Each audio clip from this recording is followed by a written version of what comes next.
नमस्कार दोस्तों, कैसे हैं आप लोग। मेरा नाम सौरभ कुमार है और मैं आप लोग को यहाँ पर एम लक्ष्मीकांत किताब से आपका इंडियन पॉलिटी का एमसीक्यू सेट प्रैक्टिस करवा। ठीक है, तो ये आपका यूपीएससी पीटी के लिए और यूजीसी नेट जेआरएफ एग्जाम के लिए बहुत इंपॉर्टेंट है।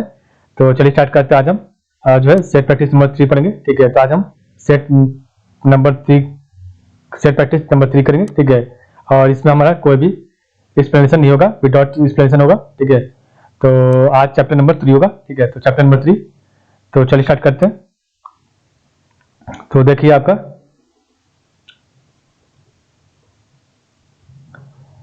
Chapter number 3 silent features of the constitution. ये आपका आज हम पढ़ने जा रहे हैं पार्ट नंबर 1 कॉन्स्टिट्यूशनल फ्रेमवर्क का, chapter number 3 silent feature of the constitution. ठीक है, तो आपके सामने चैप्टर नंबर 3 आ गया, silent features of the constitution part 1 का चैप्टर नंबर 3। पहला क्वेश्चन है which of the following statement about the constitution of India are correct. तो one correct answer option number D, 1 2 3 all are right. तो popular sovereignty and adult franchise are the basic feature of the constitution.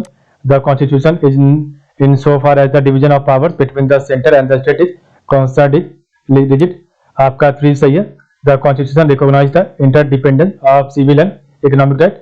The constitution mention direct control of by the people such as referendum, initiative and recall. ये आपका गलत है, सिर्फ आपका 1 2 3 सही है। कोई 2 है आपका, consider the following statement related to secularism in India.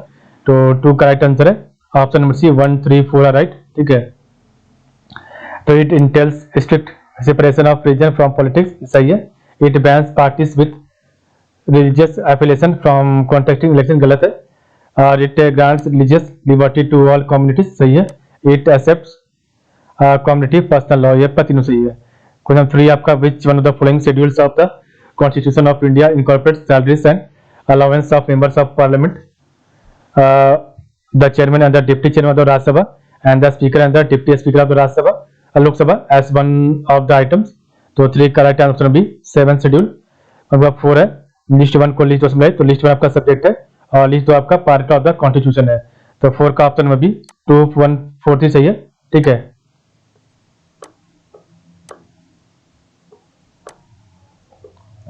तो finance property contract and suites आपका जगह पार्ट 2 में, पार्ट 12 में।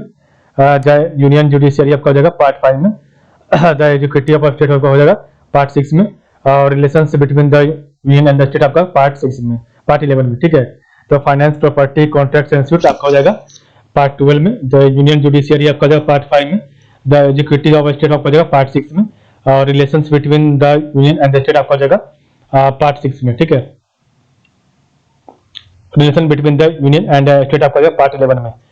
ठीक है, 5 आपका question which one of the following is not a salient feature of the constitution of India. तो 5 correct answer है, option number C competent judiciary आपका कोई जो है फीचर साइलेंट फीचर नहीं है कॉन्स्टिट्यूशन ऑफ इंडिया का। क्वेश्चन नंबर 6 है consider the following statement the Indian constitution is. तो आपका क्या है 6 का राइट आंसर, तो option number B 2 and 3 are right. ठीक है, तो the Indian constitution is written constitution and largely based on the government of India Act 1935. ठीक है,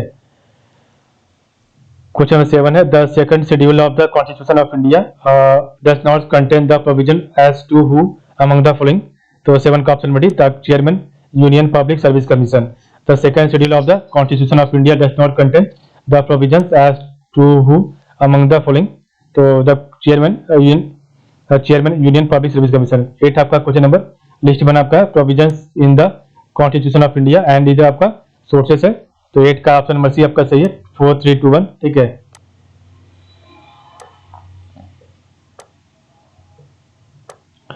तो इमरजेंसी प्रोविजन आपका हो जाएगा जर्मनी। और फंडामेंटल राइट आपका हो जाएगा the United States of America. Parliamentary system हो जाएगा यूनाइटेड किंगडम। और आपका directive principle of state policy आपका हो जाएगा आयरलैंड से। तो emergency provisions Germany, fundamental rights America, parliamentary system United Kingdom और directive principle of state policy Ireland. 9 आपका which one of the following pairs is not legitimate. तो 9 का option B, तो B the forms of the oath of affirmation. Second schedule आपका गलत है, तो the forms of oath और affirmation second schedule आपका गलत है। ठीक है, बाकी लैंग्वेज 8 शेड्यूल सही है। Allocation of seats in the council of state 4 schedule सही है। Provisions as to disqualification on the ground of defection 10 schedule आपका सही है। बट क्वेश्चन नंबर 10 आपका consider the following statement with reference to secularism in India. तो 10 का right answer है option number B, 1 and 2 are right. तो secularism means that the state has no recognised religion of state, और 2 आपका भी सही है।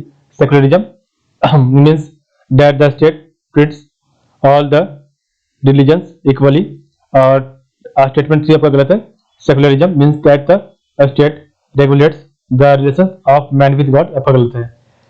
Question 11 number, assertion A origin R है। तो असर्शन ए कह रहा है not contented with merely laying down the fundamental principles of governance, the framers of the Indian Constitution followed the Government of India Act 1919 in providing methods of administrative details. Then R कह रहा है the framers of the Indian Constitution had the apprehension that in the prevailing condition of the country at that time the constitution might be subverted unless the form of administration was also included. तो 11 का right answer option number D, A is false but R is true. आपका एक सही है, ये गलत है, बाकी यार आपका सही है। ठीक है। क्वेश्चन 12 है which one of the following statement correctly describes the 7th schedule of the constitution of India. तो option number C, it list distribution of powers between the union and the states. Question 13 आपका consider point statement the silent features of the Indian constitution provide for. तो 13 का option number D, 1 and 3 are right. ठीक है। तो the silent feature of the Indian constitution provided for single citizenship for the whole of India and unique blend of rigidity and flexibility. The salient features of the Indian Constitution provide for a single citizenship for the whole of India and unique blend of rigidity and flexibility. तो 14 number है list 1 को list में लाना। तो list 1 आपका schedule of the constitution of India और list 2 आपका content है। तो लिस्ट 1 आपका जो है schedule of the constitution of India and list 2 आपका कंटेंट है। तो 14 का राइट आंसर है ऑप्शन बी। ठीक है। तो बी आपका सही है 2513।